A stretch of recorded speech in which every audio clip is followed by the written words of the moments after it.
Hello, welcome to the Crackpot Won't you lend your lungs to me? Podcast. Mine are collapsing. Plant my feet and bitterly breathe up the time that's passed. Breath I'll take and breath I'll give. Pray the day's not poised. Stand among the ones that live in lonely indecision. All right, good morning, James. Morning, Lynn. Welcome to episode 56 of the Crackpot Podcast. Oh, makes you wonder if we'll ever make it to 100. Will we ever be 100 years old in podcast years? Yeah, well, we're in need of a little bit of tech support again for Skype on your end. I like doing it with Skype because the video helps for you to know when I am occupied with children, and the sound quality is a little better. And then I can also show you things on my phone. I like doing that, and I hold up my phone to the camera and show you things. But I have sent you some things over email, so I think we have lots of material to cover today. Okay. Well, that sounds good. It's nice to be back from the dead. Yeah, you're still having your cluster pain in your eye, although maybe it's doing a little bit better. Getting along much better. Going over the Rocky Mountains above Whitefish, Montana, in Glacier National Park, it disappeared. I've never had these attacks when I'm at altitude. Yeah. So I even drank 4 overpriced IPAs while I was going through the Rocky Mountains. That bothered me. So it's always worse when it starts, when you're in an early part of the cycle. And as it drags on, probably just because you get used to it, the baseline pain is different. And for me, the nausea goes away after about a month being on a cycle. So I feel like I'm coming out of it. Oh, I hope so. Well, we have not spoken in a few weeks, and so we need to catch up a little bit on current events, and we need to talk about some other things that we have accumulated topics. So let's jump right in. Oh, I want to ask you a little bit about your in real life meetups, because you just recently met up with Max. Is that right? Yes. And a bunch of pals. 5 of his friends. And, it gives me confidence for the future. When I was that age, in my mid-20s, in fact, just about anybody that's my age now that's still around, they would always laugh and snort at any man that would practice fighting or self-defense or boxing or karate or wrestling or anything.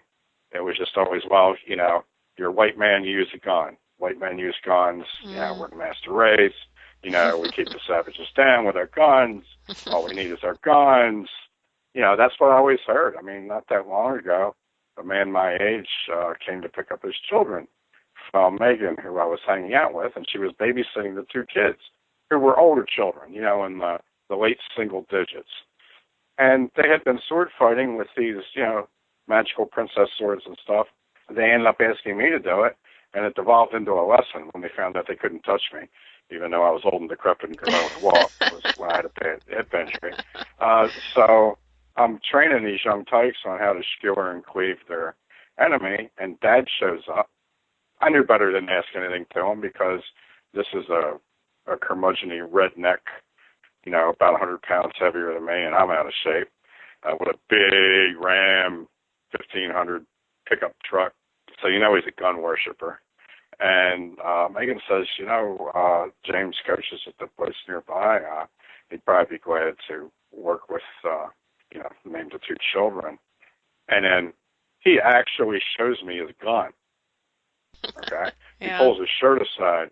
He said, no, I don't need to know how to fight. I'm not some caveman. I have Mr. Smith and Wesson for Mr. and Mrs. Smith and Wesson for my protection, and he shows it to me, and I could have easily prevented him from drawing it, knock him down the stairs and stomp on his head. But more importantly, if he ever does draw it, he spends the rest of his life as win or lose the next George Zimmerman. So I never did I know anybody in my circle of friends or acquaintances or people that I worked with that was my age that was ever anything but disdainful when it came to learn how to protect yourself.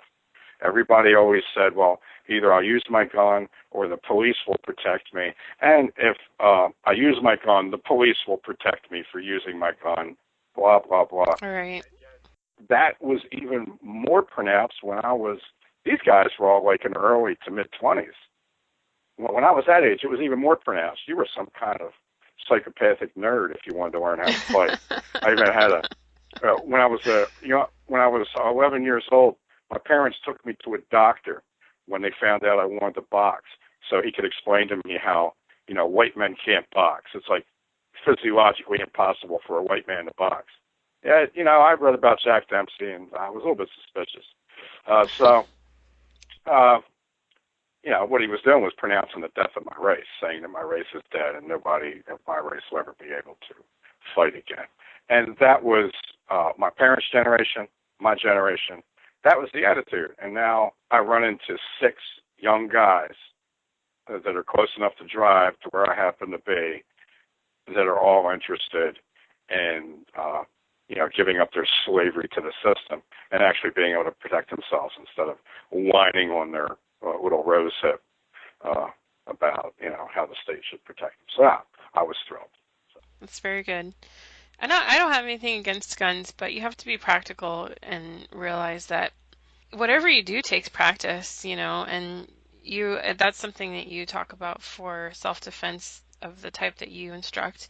And practicing with a gun is just hard to do, and most people don't do it. And, you've demonstrated what you can do without a gun. You've sent the picture of from your last stick fight, your opponent, who incidentally won the fight, but he suffered a great many blows.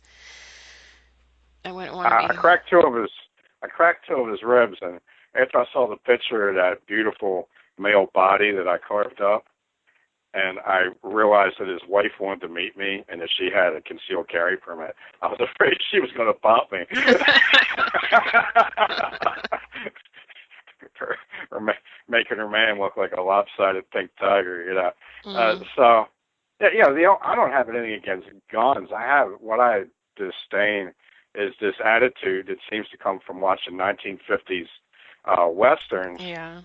That what makes a man superior is the tool that he's carrying, and that without that tool, he's nothing. All right. But what I like about your philosophy, and I've told people this on Twitter, is that you do prefer weapons and tools, but you tend towards improvised weapons, which is really unusual. Not a lot of people are doing that, or you're using crumbling infrastructure or umbrellas or magazines or whatever is at hand. I recently fell in love with the crowbar. Yes. It's heavy. Yeah, so when I was living in Big Tony's garage, I was working out one-handed. That's heavy. Doctrine for a crowbar. Well, it's not for you frails. Okay. All right. Good. I wasn't planning on it. I just want to be able to avoid the attention of the system as much as possible. Yeah. And they're very jealous of their monopoly of firearms. And I'm a big knife guy. I love blades. But I avoid carrying them as much as possible because the system hates blades more than it hates guns. It loves guns, but it's jealous of them. It just hates blades. The system, except for, I think, Virginia and Texas, now have statutes that permit you to carry a large blade. All right. Okay. Maybe Tennessee. Yeah. But most municipalities and most states are rabidly anti-blade. So when I did my violence study, I discovered that the use of blunt force, even though when used, blunt force weapons tended to result in more savage attacks than guns and knives. Usually more people involved, usually more vicious intent, definitely more brutality because it takes more energy to do somebody in with a blunt weapon. When I noticed that these things were punished at a much lower rate than knives and guns, then I became very interested in using blunt weapons to defend myself, and they would have to be improvised blunt weapons that were not altered. Just for my legal protection, because as Iggy Epsilon pointed out, I'm a coward when it comes to the law. I have an unreasonable fear of the technocratic law enforcement masterclass. You're ahead of the curve because maybe you've overstated the risk, but the risk is getting bigger all the time, so it's going to catch up with you. Well, it's evidence that I'm a dreaming god, and that Stevedore Jackson is my prophet. Okay. Where is Stevedore? You know what? Tony talked me into leaving him behind for a couple of weeks because I hadn't been able to drink with a big man for a couple of weeks because of my eye condition. And his kids the kids are really enamored of Stevedore. I'm afraid maybe Tony stole him. I haven't heard anything from him. If somebody sees a 122-year-old Negro at a slot machine at an Indian reservation casino, please let me know where it is, okay? Well, going back to guns, I had marked this story for you because Maryland recently enacted what they call the red flag laws. And this is a law that says that if a person is red flagged for some reason, and quite often it's an accusation of domestic violence, and it's just an accusation, does not have to be a conviction, then they can come around and take away your guns pending the legal action. So this is kind of a due process workaround and gun control workaround, and I'm sure it'll be challenged in courts, but in the meantime, it's already in force in Maryland, and a 61-year-old man was killed by the police when they came around to get his gun.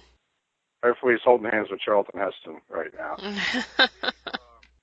Recently I was with my mother while she was talking to her doctor on speakerphone.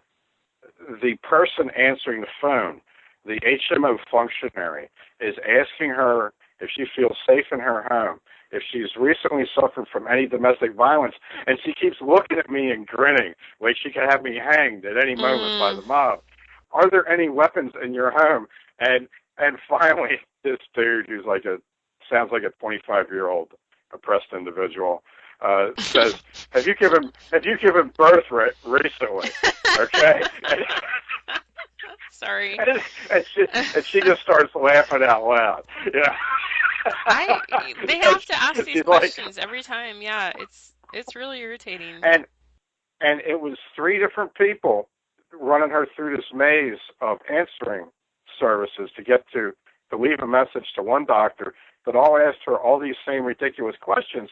And you can tell that they're all searching for evidence that there is a weapon in your home or that there's a person who could be regarded as a threat in your home.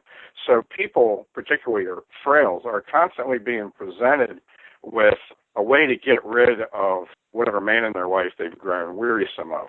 So it's just being thrown in their lap constantly. The system wants it. Its maw is wide open for any men that have a dainty finger pointed at them so that they can be consumed by it.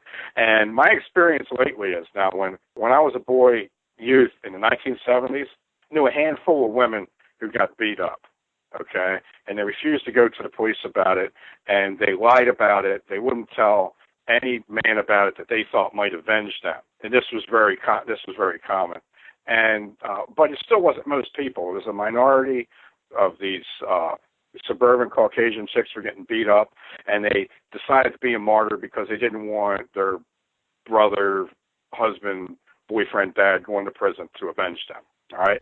And then 10 years later, you've got this crusade to punish these domestic violence episodes. And now, the past 10 years, all the accusations of domestic violence that I've heard, I guarantee you they were lies. I mean, I had a guy that I coached who, he was brought to me. This guy was brought to me because he had a hard time hitting other men. Who hit him? He didn't want to hurt people. He wanted to be able to defend himself. He didn't want to hurt people. So another coach brought him to me, or a legit instructor brought him to me, and said, James, you got to teach this man, how to hit with power. And then he was accused of domestic violence. Wow. I mean, you could punch this guy in the face, he wouldn't hit you back. Yeah. And some wicked woman accuses him of domestic violence because it's this constant offering that's being dropped in your lap. Like how many times can a stripper land in your lap before you take her home? I don't know. Okay, but that's a test of will for men. If you're eventually convinced that you like this chick, even though you shouldn't, you might take her home. Okay, and with a woman, if she's eventually convinced that the system's worried about her safety and she's sick of her old man, well, there you go. And also, it doesn't have to be the woman accusing somebody of domestic violence. You could be in an argument and your neighbor might hear you. All right. And then call up one. Yeah. So I think it was about 200 guys had their guns confiscated in Maryland as soon as that law went into force. Speaking of Maryland, we're going to jump around. I have a question from John Paul Barber, and I want to remind listeners that John Paul Barber, he was a guest. Yes. And a very funny episode. That was Pugilists with Pencils, because you and John Paul Barber have something in common, which is that you have both stabbed people with pencils. And also strongly interested in boxing. So you have things in common. And he also had a question which inspired a program, which was the Belligerent States of America, which was a funny one. So we had talked last time about an attack in Maryland, but in the D.C. area, where two African Americans attacked an African immigrant because the immigrant was wearing a red Trump hat. So this raised the question for him, which I will read. When I was in prison, I was with people from all over the country. One thing I noticed was the different behavior of melanated persons depending on what area of the country they were from. Those from the South being the most well-behaved. And John Paul Barber is from the South, and he says that, in the Southern blacks are nicer because of the honor culture, and there's more likely to be consequences if they get out of line in the South. However, what he remembered most was that the blacks from D.C. were the worst, the absolute worst of all. Terrible attitudes, ill-mannered, louder, more aggressive, and more prone to deviant behavior, homosexual behavior, than other blacks. Do you have an explanation? And I did not prepare James for this question, so I have an explanation, which is that Washington, D.C. is basically Mordor, and everyone from there is worse than everyone from everywhere else. So whoever you are, if you're from D.C., you're worse than everyone else. Lizard people and blacks and whites and everybody else. So that's my simple explanation, but I would like to hear what you have to say. My experience, the few African-American fellows that I worked with from the D.C. areas were more aggressive, more violent, and more hungry for unwilling, frail companionship than their savage brethren in Baltimore. The criminals from D.C. are terrified of their cousins in Baltimore. Ooh. Just like the guys in Baltimore are terrified from the guys in D.C., Baltimore and Philadelphia, the same thing. You ask a criminal in any one of these cities, Baltimore from south to north, D.C., Baltimore, Philadelphia, New York, you ask the criminal element from any one of these cities who they're afraid of, and they'll point to dudes that look just like them from one of these other cities. Okay, and I think this is because of the friction.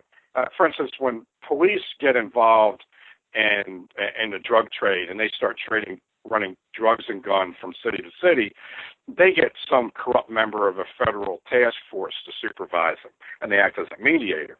But like when dudes are trafficking drugs and guns and they're criminals without the benefit of federal oversight, there's no mediator there, and I just think a lot of things go wrong.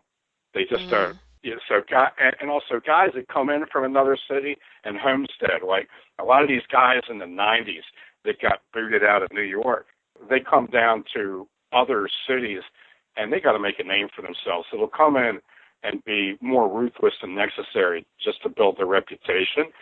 Though, as far as the southern thing goes, that's ironclad. And in Baltimore, you did not have an indigenous African-American population in Baltimore. Baltimore City, starting in the 1870s, was very keen on getting rid of all of its black people because they committed almost all of its crime. I'm sorry, the 1770s. It was the 1770s. By the Civil War, the only black people in Baltimore were the people who lived in Turner Station, who were part American Indian, and they're outside of Baltimore, and the privileged servants of the upper class. That's it. Okay, that's all you had in Baltimore at about the time of the Civil War. So everybody that you have in Baltimore that's melanin enriched, they come from the South during the Great Migration, starting in the 50s, I think. And I've met a lot of these guys through your original Southern dudes, and they're all my favorite people. They're all the heroes in my First Street Violence book because they're all getting attacked by the local feral population of people that I think came up actually in the teens, 20s, and 30s, okay? The Great Migration we mostly hear about in the 50s, but these guys that came up in the 50s from the South are morally far superior than the descendants of the people that came up in the yachts, teens, 20s, 30s, and 40s. And the farther you get away from the people that came up in the South, the more degraded. There's just something about American cities that brings out the worst in people from certain places.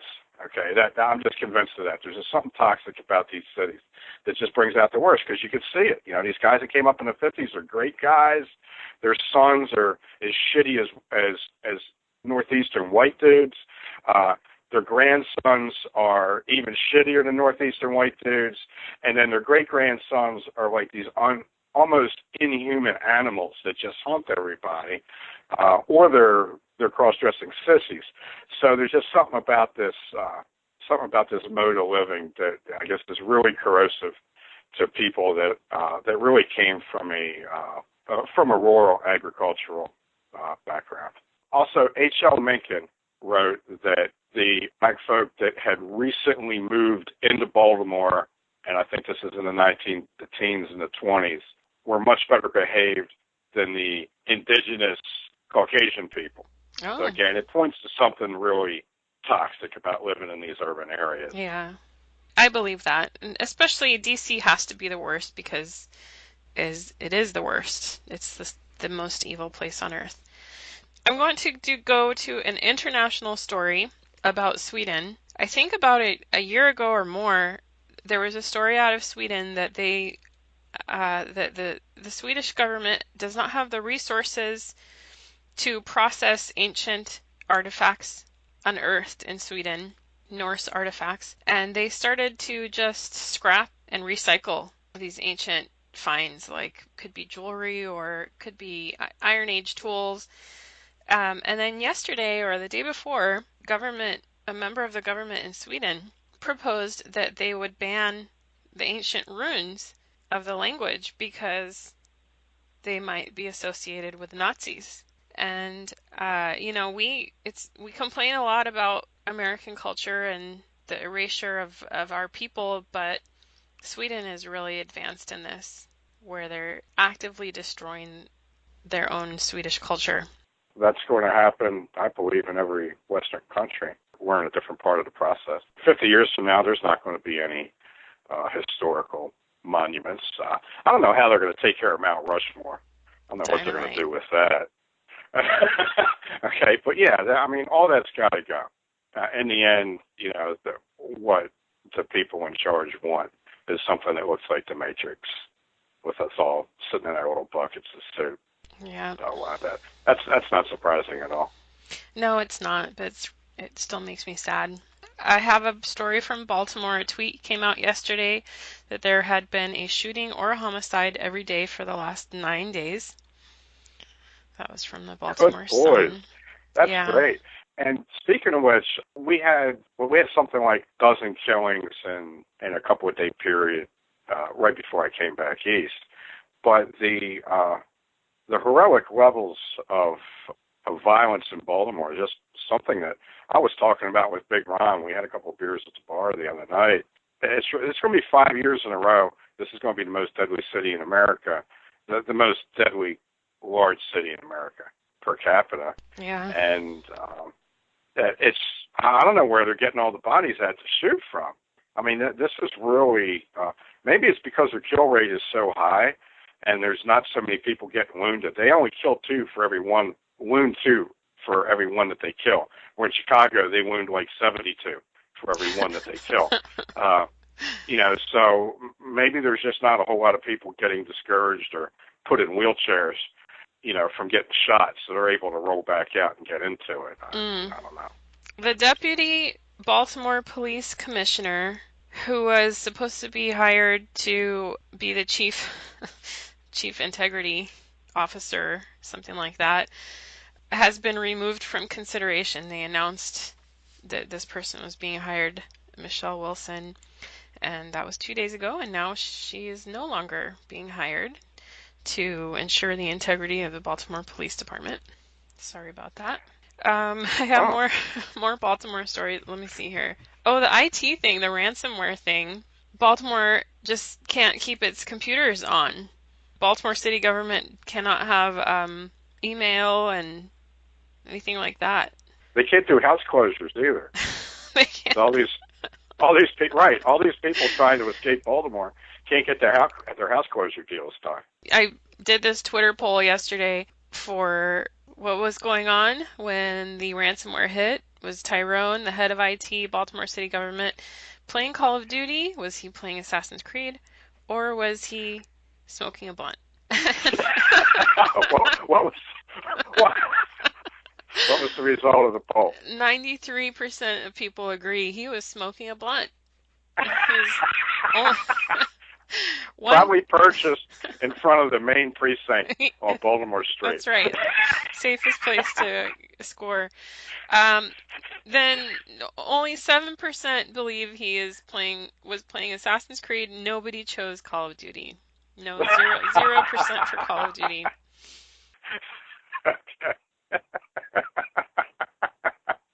All right. Well, thank you for conducting that poll. I was just curious. Highly scientific. That's what our readers agree on Twitter. So those are just the only two video games I know about. I don't know any. Yeah, because I've heard people talk about it. Yeah, that's probably where we went wrong. Is that neither of us is updated on video games. And I have here as a tweet: fentanyl is killing so many longtime drug users, especially older African Americans in cities like Baltimore, that many are now pining for less deadly heroin, which is increasingly hard to find. It's awful. Well, it's not just going to heroin now too. They've been using fentanyl to cut cocaine, crack. I don't know if they're putting anything else, but they're putting those two things. That's another topic I really know nothing about. So Ohio, when I was in Pennsylvania, in western Pennsylvania, where there's a lot of fracking money, I found out in the Pittsburgh area, a lot of people got fracking money, and then they just started firing heroin with it. They didn't have to work anymore, so they just started firing heroin. And these are people I grew up with that, as a teenager, who, you're talking about an area with almost no criminal activity at all in the small towns outside of Pittsburgh, and there's a lot of public service announcements in the Pittsburgh area about trying to keep people alive during the opiate epidemic. And that part of Pennsylvania is on the far side of the Alleghenies, and it's in the same geographic and industrial zone as Ohio. And I think Ohio is going to be the champion this year on how many opiate deaths they are. It's definitely related to post-industrial despair in industrial regions. These opiates were re-engineered to be more addictive by these pharmaceutical companies, and Yep. they went and they used the findings of a 1960s and 70s survey done in New England of opiate use in hospitals, and in which only one out of like 25,000 people got addicted. And then they used that to sell these re-engineered Right. Opiates that were designed to be addictive to doctors to get them to prescribe to people. So Right. this was actually a real targeted, concerted effort Yes. to addict former working class people who are now falling into poverty. And I really think this could possibly be a place where people on the left and the right could agree on something. So it's interesting that it's never covered in the news. You would from that hope, perspective. yeah, you would hope that the left and the right could agree, but the only thing they can really agree on is that we need more cheap labor. The only thing that the left and the right can agree on is that they need more cheap labor Yeah. from outside the country. Right. Well, I think this goes together with the fact that this cheap labor is being brought in to replace the same people that are being corporately, subjected Targeted, to this, yeah. to this assisted suicide. Yeah, and it's Yeah, this interesting is- because the economy has improved even in these areas, like you say, these people have fracking money, but instead of seeing improvement in their social standing, you see people taking that paycheck and going right for the drugs, and that's, we've seen that the opiate deaths have not declined even though the economy has improved. So it's a big problem. That despair comes with unemployment, whether it's unemployment that results in poverty because of lack of opportunity, and it comes with unemployment that's the result of being born wealthy and rich. Right. The top and the bottom, the sons and daughters at the top and the bottom engage in the same places as each other. Yeah. Because they're just despair. They don't have any purpose, and people like to have something meaningful to do. Yeah. Yes, and we also, there's more evidence coming out about how this was a deliberate operation on the part of the pharmaceutical companies to develop these highly addictive drugs and encourage and pay doctors to prescribe them. So, I mean, that if anybody deserves to be in prison or have their assets seized in some kind of populist uprising, it's those pharmaceutical companies. Yeah, but they're going to underwrite the populist uprising, which isn't going to be a populist uprising. It's going to implode and just shore up the plutocracy. Yeah, I'm just hoping for a technological collapse because that's all I can hope for. Well, anyway, okay, the next one is that, and this is more of the path that we had talked about previously, that when we planned this earlier in the week. So now we're going to embark on this, our earlier planned items. Okay, so there's this girl, Soph. She goes by Soph, like Sophia, I guess. I don't know. She's 14. She has a YouTube channel, and she makes these videos where she's very engaging, and she kind of reads off this screed of right-wing attitudes and beliefs about social justice warriors and maybe PC culture. And I watched one of her videos, and she's cute. She's funny. She has lots of subscribers. She had a monetized account, and YouTube took away her monetization and has taken down a lot of her videos, or at least some of her videos. And so this was making a big splash on Twitter that this girl is interesting and funny and being targeted for her social media. But this is alongside, so this girl is 14, and oh, by the way, they sent police to her high school, and it's a nightmare. But this is alongside, in the same culture, where you have a young boy who's 10 or 11 who his parents have been cross-dressing him since he was 2. And there's video of him dancing on stage for adult homosexuals who are throwing money at him. And this is to be praised. This boy is a professional model. He actually appears in commercials and has this career where he's an 11-year-old let's face it, he's a sexual object for homosexuals at the age of 11, and that's to be praised and to be consumed as culture by us all. But this 14-year-old girl who made mildly edgy YouTube videos, she is beyond the pale. She is fomenting hatred. They question her parents and her influences, and how is it possible that a young girl could have views like these and be allowed to express them. So I just, it's very hard as a mom to see that this is what is expected of our children. Well, I think all these things go together with the last item we talked about: upper class thirst for low wage immigrants, the corporate desire to assist in the suicide of the former working population of the country in the inner cities and in the country. And what you have here is an attack on two elements of Western life that even predates civilization. Is one, you want to get people to stop breeding. That's why they're pushing homosexuality. It's because they want to get people to stop reproducing themselves. The power structure wants to have total control over reproduction. And the other thing is they want to make sure that men, particularly men of European background, who have accounted for the toppling of most of the governments on the planet at one time or another, they want to make sure that they never get motivated by a woman.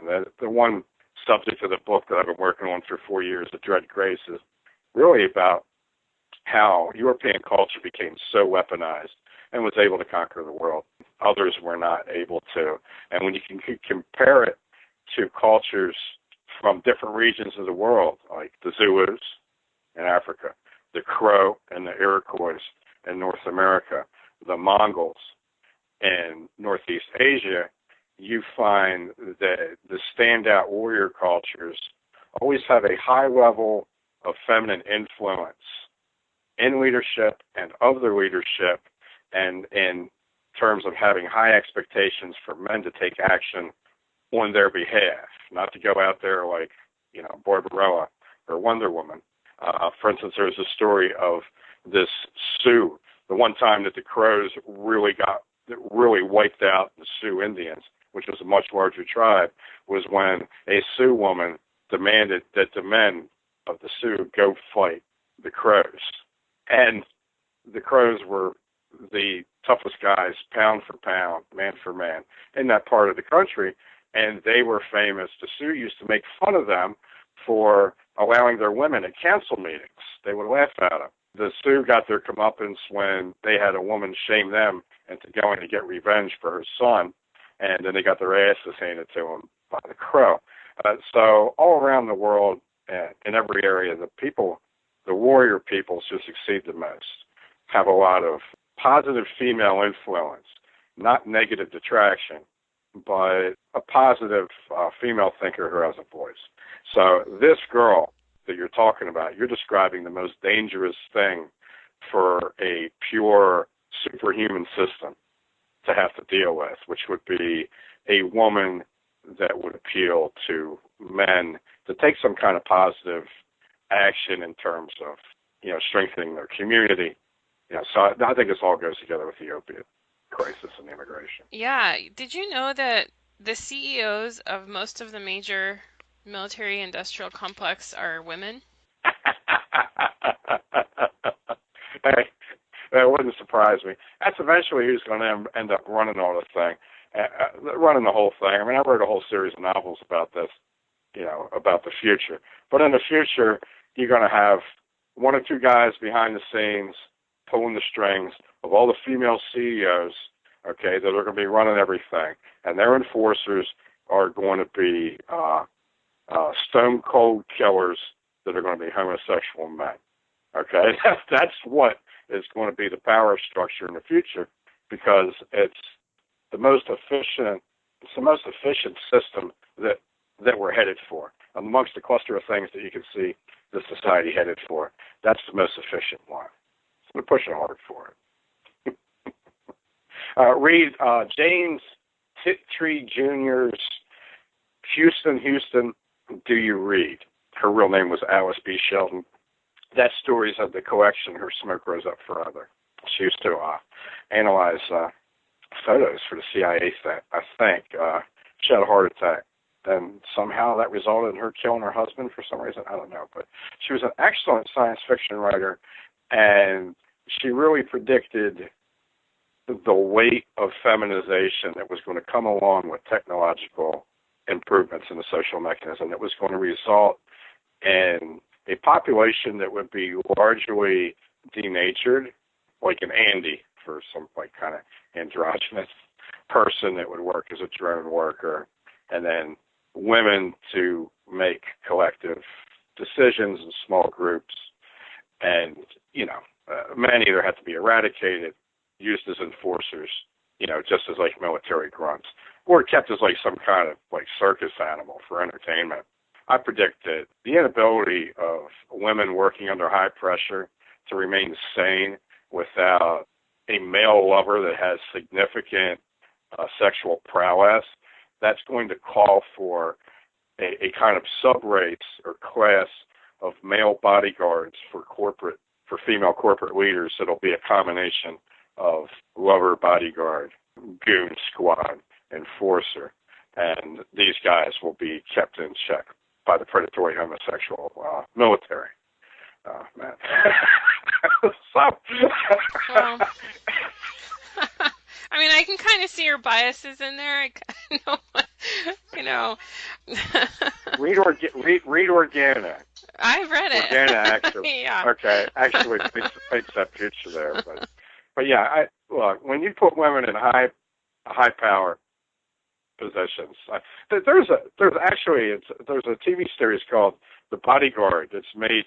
It's a BBC collaboration with some godless American media company, and it's about some stud bodyguard that's guarding like the advisor to the prime minister, who's a woman in England. And like by episode 3, he's banging her because she insists on it. It's like part of his job. So this is a very real dynamic with these secular women that get put in charge of big companies that are more powerful than the nations were, 100 years ago. Well, I've been there at least on the corporate side, not in nothing like military related, but yesterday, or let's see, May 20th. Samuel Fenway did write in Breakfast with the Dirt called how prone female officers were to recruit PT studs, physical training studs, as their lovers. They would grab a grunt. When you put these women in at a low level of power, and all levels of military decision making are stressful because you've got, you're somewhere in a chain of command where there's a high level of expectations from above and below. That this was very common for female officers who were not dykes to recruit men from lower ranks as sex partners. I also see that as a woman taking on masculine qualities, where she can just grab someone in that way that.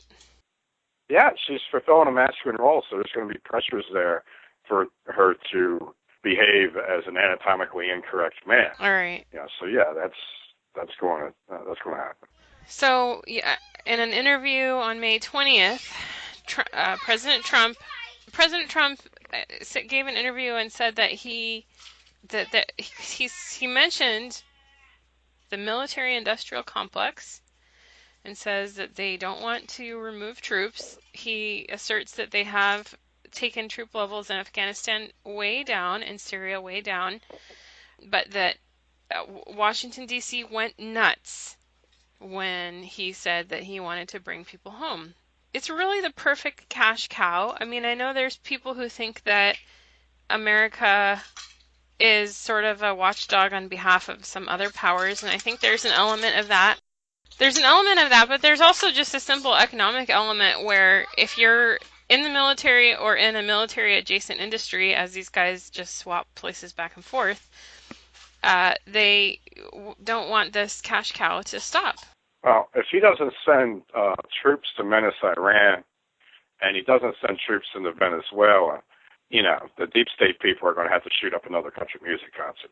He's holding off. I mean, I was an early Trump supporter, and I have been disappointed in many aspects.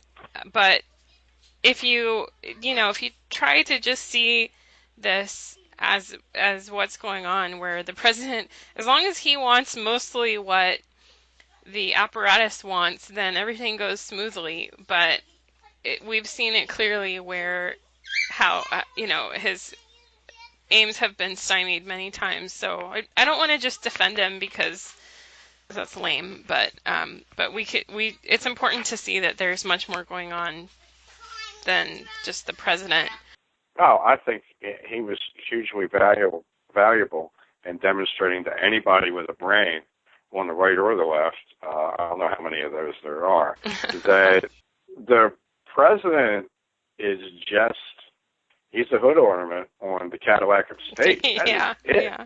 Okay, the hood ornament's not going to make the decisions. That has been made clear. Right. And I think if he manages to win re-election, it will be really bad for anybody that is not politically incorrect, because the system is just going to keep gearing up, to suppress any dissent. It's just going to be an overdrive as long as the hood ornament is speaking on behalf of the people being run over and fed into the engine of the Cadillac of state. Okay, so right. I think at this point, people that aren't politically correct and aren't social justice warriors are going to be better served if he does not win re-election. The censorship got really bad when he got elected, okay, and it's going to get even worse if he gets re-elected. So I think he'd do a lot of people a favor if he just went down in a blaze of politically incorrect glory and just said some really truthful, outrageous things that made him unre-electable. That would be nice. In a way, I guess it would be nice, but I don't know. You had mentioned that you saw briefly Tulsi Gabbard, and the Khan thinks that she's all right, right? Oh, the cute semi-Hawaiian chick? Yeah, she serves, she's outdoorsy, and she's a veteran, but she's really the only anti-war person out there. And it's a little bit odd because the Democrats hate her every bit as much as they hate Trump. And so she's really marginalized in the race, and she knows she knows that her true enemies are on the left, because she's on the left, but she runs against Trump in her ads, like that Trump is trying to start war with Iran. And it's true that tensions are rising with Iran, but I also think it's possible that Trump is trying to do some kind of North Korea thing with Iran. It's like, so she's running as the anti-war candidate against Trump, when in fact, what we need is an anti-war candidate on the left and the right. That would be nice, but we can't have that. Speaking on behalf of the Khan. Yeah. Okay. The most important thing is that she's cute. Okay. Second is that she has served. Okay. There is evidence that she will submit to authority. Okay. Just for the sake of submitting to authority. And she's highly intelligent and articulate, which qualifies her to read from the 1001 Tales of the Arabian Nights to the Khan as he begins to nod off and snore. Okay, so I think she's a perfect woman. Okay, she could use a little bit more meat on her bones, but Khan's getting old. He's got to take what he can get. Okay, and I'm sure she'll be somewhat downcast after she loses this election. Maybe she'll seek some alternative advice. Maybe. One can only hope. I think she's a senator right now, so she's got a good day job, but it's nice to see somebody that's anti-war. The Navy came out with a report, the really shocking report that shows that men in the Navy, contrary to centuries of tradition, are interested in women. Oh. They have the men had been keeping lists of the women on board of a submarine, and they had integrated the submarine with both men and women sailors, and the men were found to be interested in the women, keeping track of them and characteristics of theirs, and proposing hypothetical activities with each one. The hypothetically proposed activities we must urgently say we're all consensual. I mean, I feel like this is so insane. They felt the need to specify that there wasn't unconsensual activities proposed in these lists. But anyway, this is where Well, we are, and this is a big deal in the Navy that they tried to sweep it under the rug, and so they had to fire a guy who should have done more to punish the sailors. well, I could, I could really see it being a shock where the Navy's concerned. It would be no shock amongst the Marines, but the only guys with high testosterone in the Navy, I think they're supposed to either stay back at the Annapolis Academy and train at the boxing gym, or fly jets and get their rocks off by, penetrating bunkers with busters. So, the high libido amongst Navy men that's unexpected. I wouldn't expect it amongst Navy or Air Force men. It's something I'd expect to see in the Army or the Marines. By the way, I ran into a guy at the fights the other week who was deployed in Kuwait, and when he was there, it was some years ago. It wasn't just like yesterday. It was a few years back. When he was there, his unit busted a ring of prostitutes, some Army girls that worked like in the supply section, took one of the containers, like the things that they put on, it's basically like the back of a tractor trailer. You see them stacked up on trains and stacked up on these huge container ships. And, one of them an hour drops off to the bottom of the ocean, crossing the Pacific or the Atlantic. Those things, they set one of those things up as a brothel. And they had a whole price list and everything. They gave free booty to like the guys in the medical section so that they could get condoms and stuff. They've eventually, how they got busted is these chicks who he said they were all like 4, 5s, and 6s. None of them were really attractive. They were sending over like box loads of cash to family members overseas, and the cash was discovered, and then the investigation started. So this is an interesting thing about this forever war in the Mideast, because it's not a place where it's kosher to have whorehouses and strip clubs right outside the base like they do in Texas. Okay, so you got to have your prostitution provided internally as part of the military. I mean, everybody knows that the girls in the gun repair units in Afghanistan are just there to provide companionship for the guys to go out and fight who used to have to repair their own guns. So now they got a girl to take care of both guns. Okay, so it's nothing but. I remember during the first Gulf War, they had to retire a battleship. It wasn't a battleship. It was a man of war. They had to retire a warship from the combat zone because so many of the women on board the ship got pregnant.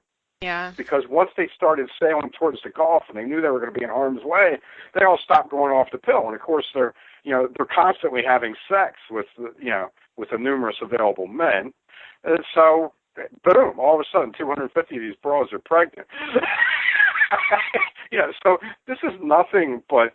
You used to have the camp followers in ancient armies. The girls would form their own community with their bastard children, and they would do the laundry and stuff like that. But so now they have to put a civil face on it and call them soldiers, but they're just prostitutes. And they have to act shocked and impose punishments when the 100% predictable outcome occurs. And then act like that we need to reform everything from top to bottom about the way the military works. And it's just the way that humanity works. And so my interpretation of that is that the military hates men. To act like this is unexpected and unacceptable when it's 100% predictable from your warriors, no less. Like, you're not talking about the corporate offices where you're just sitting in cubicles. I mean, we're talking about people who've been trained as military, and you're shocked that this type of thing goes on, and it's just, to me, it's just hatred of men. postmodern military has to have an antipathy for men. Okay, and it's in the early phases of a reformation, but you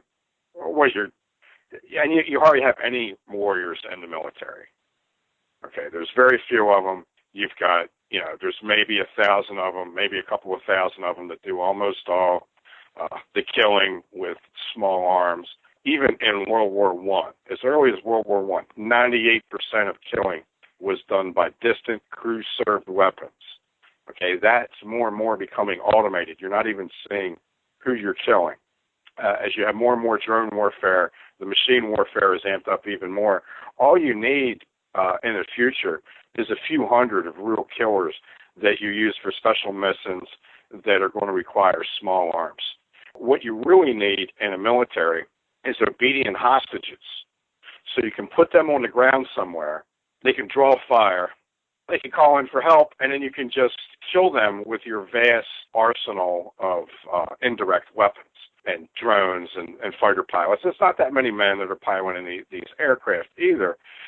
So you're going to have to hate, if you're the military, you're going to have to hate your Navy SEALs and your Special Forces guys and these different people. You're going to have to hate them as much as the ancient emperors of Rome hated the gladiator. It's a small group of war slaves that are used for a specific purpose.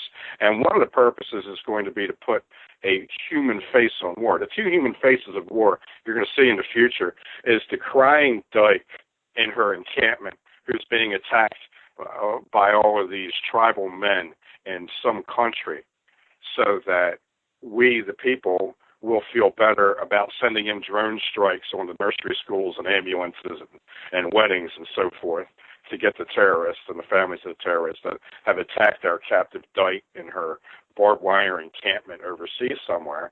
And then the other face of war is going to be the positive face of war, where you're going to more and more have these video arrays attached to the special operations warrior as he goes in and does his duty, and this is going to be broadcast as propaganda, which we are already being programmed to consume via video games and movies.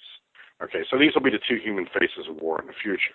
I have this comment here from a Twitter friend, Steve Levitt, who is a veteran. I had asked on Twitter what people wanted to hear about, and he said, I'm always interested in James's take on violence. As an example, his take on modern wars. I have partaken in a bit of violence in Iraq, but truthfully, I was more of a semi-skilled worker, a machine operator producing violence, not a warrior at all. Thinking some more on the matter, I figure an infantryman is foremost a beast of burden, his primary purpose being to haul lots of stuff, some of it weapons and ammo. He hauls this stuff to a favorable location so as to be able to shoot at whoever the politicians have decided our enemies are. That's very good. Thank you. Lendon, the guy that wrote the book Ghosts, Soldiers and Ghosts, he examined artwork. It's something that I should have picked up on, but I felt like a real doofus when I saw how obvious it was after he pointed it out. That ancient Roman military kit that we're used to seeing in all these movies, that's the late Imperial Lorica segmentata, and it's got this helmet that's got this neck guard that is really, its design is obviously to protect against stones that are dropped upon the head and back from above. It's combat engineer armor from Trajan's column from the mid-Imperial time, 100 years before everything went to shit for the Romans. All the killing in the field, or most of it, is being done by auxiliaries, barbarian mercenaries. And this goes all the way back to the siege of Jerusalem in 71 AD. Barbarian mercenaries are getting drunk at night and arguing with each other over who's more like Achilles, and they end up knocking a hole in the wall and getting a breach. They end up getting over the wall. They do what the Roman legions can't do. These are just the auxiliaries, which we're supposed to think are just like standbys, but they're not. And so this isn't just with our information technology civilization. This will happen with any civilization, where the soldier internal to the civilization, the citizen soldier, becomes more of an engineer, or like our man said there, a beast of burden in a military setting, and the real personal killing, the stuff that takes heroics, is going to be left to extreme specialists and outliers, rural Americans that are hired as snipers and whose culture is entirely outside of the American civilization and whom the power structure hates, and military contractors. And your alpha male studs are going to end up getting into units like the Navy SEALs and go out there. And those guys are severely overworked right now, and they're having a high level of burnout, and having to. The guys on Navy SEALs just can't retire from the SEALs anymore because they've got to be in combat every year for like 20 years. It's ridiculous. And they're getting charged with war out. crimes. And this is a story that it looks like President Trump is planning to pardon a few of these guys who have.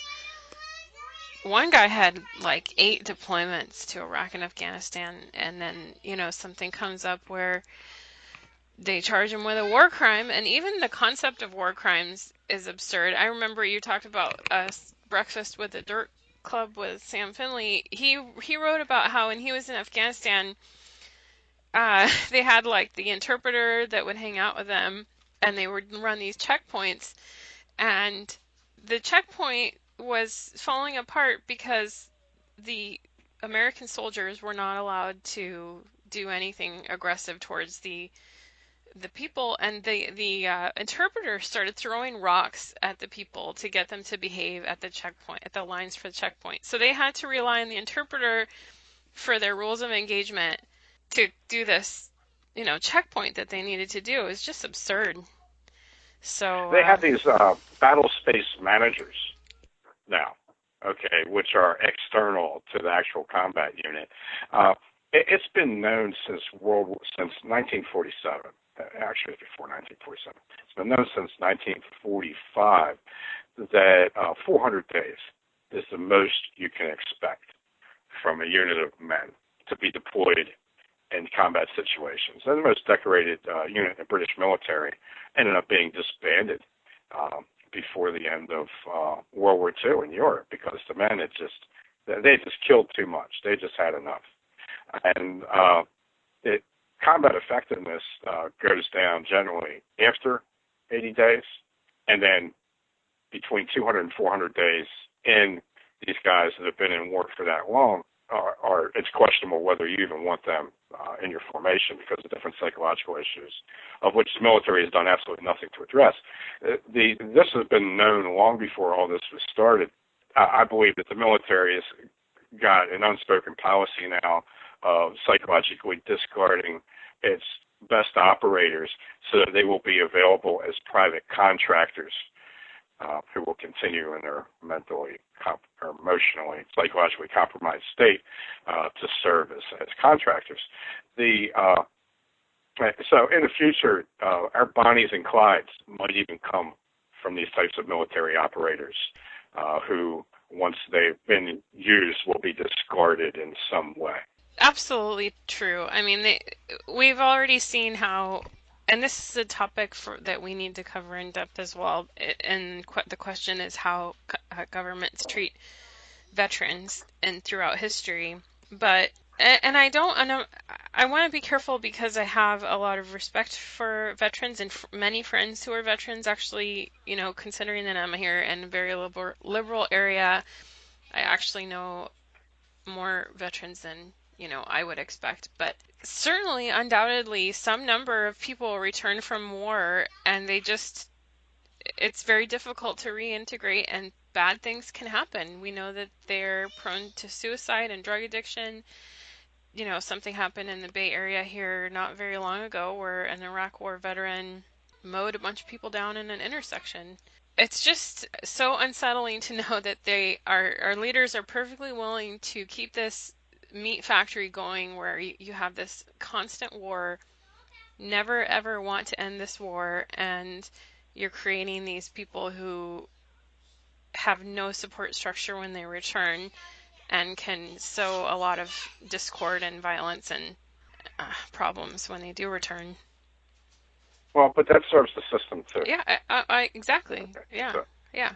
there was very little of this in the ancient world or the medieval world. So that's something we can discuss in the future. I definitely feel very lucky that I was the only one of my brothers or stepbrothers that didn't get caught up in that mess. And it was playing war games that did it, because these aren't our leaders; these are our users. We are their tools and nothing more. And I learned that by playing tabletop war games. You know, I just remember how many clearly, bodies are you going to throw, at the roll of a dice, right? Well, there was very clearly, it was right before a Marine recruiter called me up. I took the 54 best men in my regiment, and I put it on a crossroads outside of Kursk to block my retreat. I was playing the Germans so that I could get my artillery off the board, because I didn't have enough trucks to carry the men and the artillery.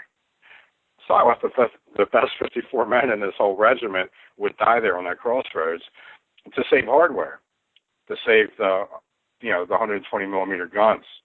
That were the real important tools of war. So there you go. All right. Well, let's take a little turn here, because you got to visit your old friend Big Ron, and I know Big Ron brings the con out in you. But sort of like the war on men, the war on normal, healthy men that we see with this Navy report, I also see it with the latest swimsuit issue for Sports Illustrated. And I sent you, I can't believe I did this, but I sent you these pictures because they had two unusual models in there. First is a girl, a purportedly Muslim woman, practicing her Muslim faith by being modest, yet she appears in seductive poses in a nudie magazine, all right? Let's just say it. And so to me, it's obviously a failure on both counts, right? It's a failure of a Muslim woman to maintain her modesty, and it's a failure of an American magazine that's meant to be enjoyed by normal men, because this woman was dressed in a wet trash bag. And you saw the picture. I'm not exaggerating. Yeah. She was dressed in a wet trash bag. I'll tell you what. If it wasn't for my experience as an athletic coach, I probably would have had trouble fully appreciating how fine her figure was. It looks like they probably took the best built woman they had and put her in a trash bag and had her lay in this mud puddle. Yeah, it's gross. It was. I like the girl, but yeah, it was obviously it was a photo that seemed to me to be constructed to insult as many men as possible. Right. That's how I saw it as well. And then the other one was a more of a well-built woman, probably overbuilt for most men's tastes, but I know you have wide-ranging tastes. So, and that one again is like, she's a pretty girl, but that's not what most men are interested in. And to put her there in the magazine is just saying, again, that this magazine isn't for you anymore. We're going to just do whatever we want. And it's only a matter of time before they put a cross-dressing person in there, which they have already done in Playboy. And I just see these things as a slap in the face. Well, on behalf of the enormous Viking chick with the giant jelly ass, okay, and that great pose on the beach, I saw the cover of the magazine when I was standing in the supermarket line, and the only other model I saw was the Muslim girl in the trash bags. If I had enough money, I'd buy all three of them. And the cover girl and the Muslim chick in the trash bag, their main job would be to roll the big fat girl around and oil her up before I came home from the battlefield, okay? That's all I got to say. I really, yeah. All right, well, you and Big Ron had to talk about the broadcasters and the local news broadcasters. Yes. And abortion. He has a view on abortion, too, you're supposed to tell me. Yes, there's this beautiful girl named Meg McNamara. You could put her picture up. She's a tall, full-figured, red-headed chick from, I think, Seattle, who they got doing the weather report on the big news station in Baltimore, just so that men will still bother looking at the weather report. Ron and I actually stop talking whenever the weather report comes on when we're at the bar. Okay. But then he pointed out that the one Italian woman Italian woman who put her foot in her mouth by talking in an interview about how all the African American women who have served as mayors in Baltimore are corrupt, and shouldn't we try something new?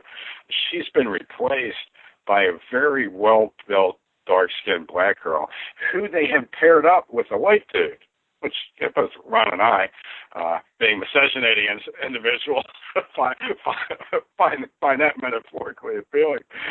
But they still, that's a new thing in Baltimore, because the thing in Baltimore with all 5 of the news stations was to have a black dude with a white girl as the news anchors. So they actually flipped it on this one because that one girl got in trouble. So it got us a little bit more eye candy, because they actually picked out a girl that was, tall and nice and nicely shaped. And then the next thing on the news after the weather report was tragically over was all the brouhaha about the abortion, which is being played up big on the news. There's different abortion laws being passed. I know in New York, you can pretty much, practice infanticide, at the point of birth. And then in a couple of southern states, even if you're raped, you're not going to be able to get an abortion. I've never really cared about abortion. It boggles my mind that people who are, for instance, right-wing Americans who really dislike these left-wing Americans are angry that their political enemies want to kill their own children. What sane person would be angry at their political enemies for killing their own children? Because that they're makes no children. sense at all to me. They're babies. Yeah, but they're your future enemies. They're the kids that are going to... The only reason why I'm still alive, seriously, I'm not joking here. The only reason why I'm still alive is because a couple of hundred African American women had abortions in the 1970s and 80s. That's the only reason why I'm still alive. Well, I know if you're referring to the Freakonomics study, that isn't. It's really been debunked. But I understand that you're in. Yeah. Okay. What Ron said was he thinks that abortion should be legal until the fetus is 18 years old. Okay. Sure, that's the Roman law, right? Right. You kill a kid up until the day he leaves your house. Right. So yeah, I would. That would be at least morally and logically consistent. I agree with that. But yeah, the fact that the people that are going to be born and then trained to hate you and then either kill you or lock you up, the fact that you're sad that they're going to get killed, that means you're a member of a society that's slated for extinction. We are. And in either case, we are, because nobody's having babies, even if they're not having abortions. And I don't know what else I can say about it. I mean, I'm sorry. I feel like I've gotten you upset there, young lady. Okay, I know you were designed to bring life into the world, and you have. So I didn't mean to sound so callous, but it's a logical argument, because we don't live in one country, right? We live in a cold, simmering civil war situation, and one side does get more abortions than the other, but that doesn't make it right. And we still have to. People are stuck in this where we are one country because we all pay taxes into the same pot, and we all have this evil federal government acting on our behalf, which does fund abortions. They fund whoever's in government. It doesn't matter. We're funding the abortionists, and we're funding the opposition party.